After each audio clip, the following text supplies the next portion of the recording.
नमस्कार दोस्तों, आज की कहानी सुनकर आपको अपने आप पे विश्वास नहीं होगा कि लोग इतना नीच वाला काम कैसे कर रहे हैं। ये घटना है मध्य प्रदेश गुना की। स्क्रीन पर जो महिला दिख रही है, इसका नाम है यास्मीन और इसके पास में खड़े हैं पति, उनका नाम है शरीफ।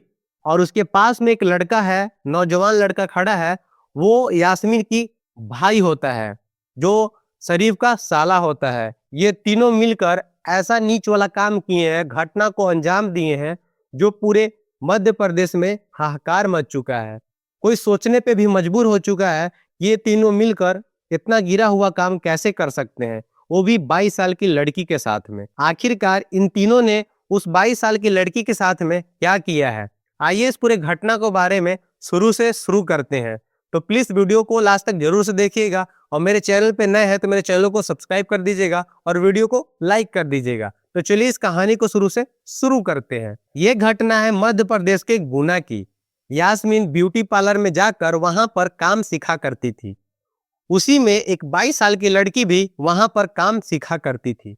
दोनों का दोस्ती धीरे धीरे बहुत गहरा हो जाता है और यास्मीन अपने घर पर उसे बुलाया करती थी और वो लड़की जो थी यास्मीन के घर जाया करती थी और दोनों का दोस्ती काफी अच्छा वाला बन जाता है और दोनों साथ में काम कर रहे होते हैं ब्यूटी पार्लर में और खुशी खुशी अपना जिंदगी बिता रहे होते हैं।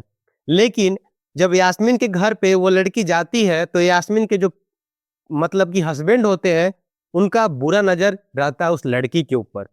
लेकिन उनको मौका नहीं मिल पाता है, जिसके कारण वो लड़की उनसे बच पाती है और ये लड़की को भनक भी नहीं लगता है हस्बैंड है वो मेरे पे बुरी नजर रख रहे हैं। जब लड़की उनके घर जाया करती थी तो जो शरीफ होते हैं उनसे मीठा मीठा बात किया करते थे, तो लड़की समझ नहीं पाती है और अपने दोस्त के ऊपर काफी हद तक विश्वास करती है और घर आना जाना हमेशा लगा होता है।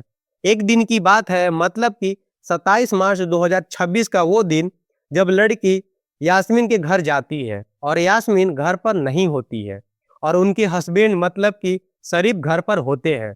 वो लड़की वहां पे रुक जाती है और पूछने लगती है कि यास्मीन कहाँ गई है। जो उसके मतलब कि हस्बैंड होते हैं वो बोलते हैं कि बस 5 मिनट बैठो, वो पास में गई है, जल्द से वो वापस आ जाएगी।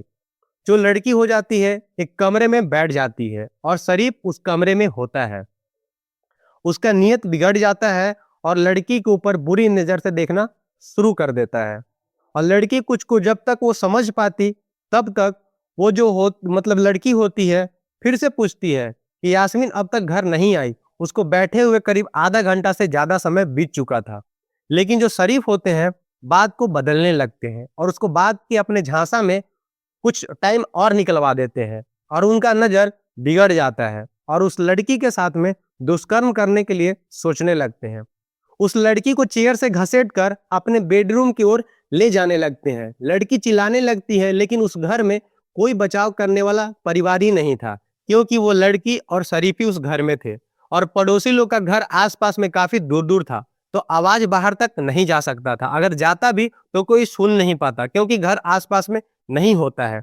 उस लड़की को अपने बेडरूम के अंदर ले जाते हैं और उसके साथ में दुष्कर्म कर देते हैं और उसके बाद जब यास्मीनी मतलब कि उसकी दोस्त घर पर आ जाती है तो रोकर अपने दोस्त से सारा बात बताने लगती है और जब यामिनी ये सारा बात सुनकर उसको ये होना चाहिए कि अपने दोस्त का साइड लेना चाहिए, अपने दोस्त को बताती है कि तुम्हारे साथ जो हुआ हुआ ये बाहर बात मत बताना, क्योंकि तुम्हारा भी इज्जत चला जाएगा और मेरे पति का भी इज्जत चल जाएगा और मेरा भी इज्जत चला जाएगा। जिसके कारण तुम ये सारा बात मुझे बता दी वो ठीक की, लेकिन आइंदा मेरे पति तुम्हारे साथ ये गलत काम नहीं करेंगे। वो लड़की जो होती है वहां से चली जाती है और कुछ नहीं बोलती है। लेकिन जो शरीफ होते हैं उसका और फायदा उठाने लगते हैं। जो यास्मीन होती है अपने दोस्त से फोन पे बात कर रही होती है, तो जो शरीफ होते हैं उसके मतलब कि पति अक्सर फोन छीन कर उससे बात कर लिया करते थे और अपने घर पे इनवाइट किया करते थे। और जब वो लड़की घर पर नहीं आती है तो उसको उसके साथ में ब्लैकमेल करना शुरू कर देते हैं, क्योंकि जो उस दिन घटना हुआ था वो सारा पल फोन में रिकॉर्ड कर लिए थे और वो वीडियो उस लड़की के पास में जो शरीफ होते हैं वो भेज देते हैं। वो लड़की काफी ज्यादा डर जाती है, वो सोचने लगती है कि अब मेरा इज्जत मिट्टी में मिल जाएगा। वो लड़की को अपने काबू में कर लेते हैं और जब उनका मन होता है अपने पास उसको बुला लिया करते हैं। यही सिलसिला करीब महीनों दिन चलते रहता है और जो शरीफ होते हैं वो ये हरकत करने से बाज नहीं आते हैं। और ये घटना के बारे में उनकी पत्नी को भी पता था, लेकिन पत्नी रोकने के बजाय अपने पति को बढ़ावा दे रही होती है। आप सोच सकते हैं एक पत्नी को अपने पति की बात को ऐसा गलत काम करने से रोकना चाहिए, जबकि अपने दोस्त को वो घटना की ओर बढ़ावा दे रही है और अपने पति को कुछ मना भी नहीं कर रही है, ना ही कुछ बोल रही है। लड़की काफी ज्यादा परेशान हो चुकी थी। एक दिन की बात है, लड़की जब आने से मना कर देती है तो जो शरीफ होते हैं काफी ज्यादा उसको टॉर्चर करने लगते हैं। ये सारा वीडियो तुम्हारा वायरल कर देंगे और तुम्हारा जो मोहल्ला में है नाम बदनाम कर देंगे। लेकिन वो लड़की आने से साफ मना कर देती है। लेकिन जो उनकी पत्नी होती है यामिनी, ये प्लान में शामिल हो जाती है। उस लड़की को बहला फुसला कर ब्यूटी पार्लर बुला लेती है और उस दिन उस ब्यूटी पार्लर में कोई नहीं होता है और पहले से ही उसके पति और उसके भाई मतलब कि मुबिन मौजूद थे। और वो लड़की आ जाती है और आने के बाद यामिनी उस लड़की को अपने पति के हवाले कर कर उस कमरे से बाहर खड़ी हो जाती है और जो उसका भाई होता है मुबिन, वो भी बाहर खड़े हो जाता है दरवाजे के बाहर कि कोई अगर आएगा तो मुझे पहले ही बता देना। और गार्ड का ये दोनों काम करने लगते हैं, मतलब कि यामिनी और उसका भाई मुबिन। और वो जो लड़की होती है वो बंद कमरे के अंदर होती है और उसका पति और उसके साथ में दुष्कर्म कर रहा होता है। करने के बाद गार्डिंग कर लेते हैं, वो लड़की बाहर निकलती है और रोते रोते वो घर चली जाती है। वो काफी ज्यादा परेशान हो चुकी थी और इस घटना से काफी ज्यादा वो टूट चुकी थी। एक घटना के बारे में अपने परिवारजनों को बात बता देती है, मतलब कि माता पिता को। और वहां से उन लोग उठकर नजदीकी थाने में जाकर ये घटना के बारे में जानकारी पुलिस को देते हैं। मौके पर पुलिस एक्शन में आती है और उन तीनों को घर जाकर पकड़ लेती है, मतलब कि शरीफ, मुबीन और यामिनी को। और उनसे जब थाने में लाकर पूछताछ किया जाता है तो वो जुर्म अपना कबूल कर लेते हैं।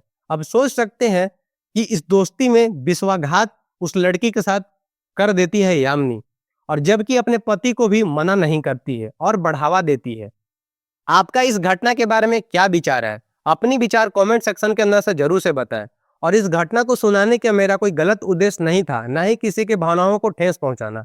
बस मुझे आप तक सच्चाई पहुंचाना था। और इस वीडियो को ज्यादा से ज्यादा शेयर कीजिएगा ताकि महिलाएं और सचेत हो सके और अपने दोस्त पे विश्वास ना करे, क्योंकि आजकल ये जीवन, मतलब कि ये जो जीवन चल रहा है, किसी पे विश्वास नहीं करने लायक है। आपका क्या विचार है? अपनी विचार कमेंट सेक्शन के अंदर से जरूर से बताइएगा और इस वीडियो को शेयर कर दीजिएगा। आपको मिलते हैं नेक्स्ट वीडियो के अंदर, तब तक के लिए जय हिंद, जय भारत।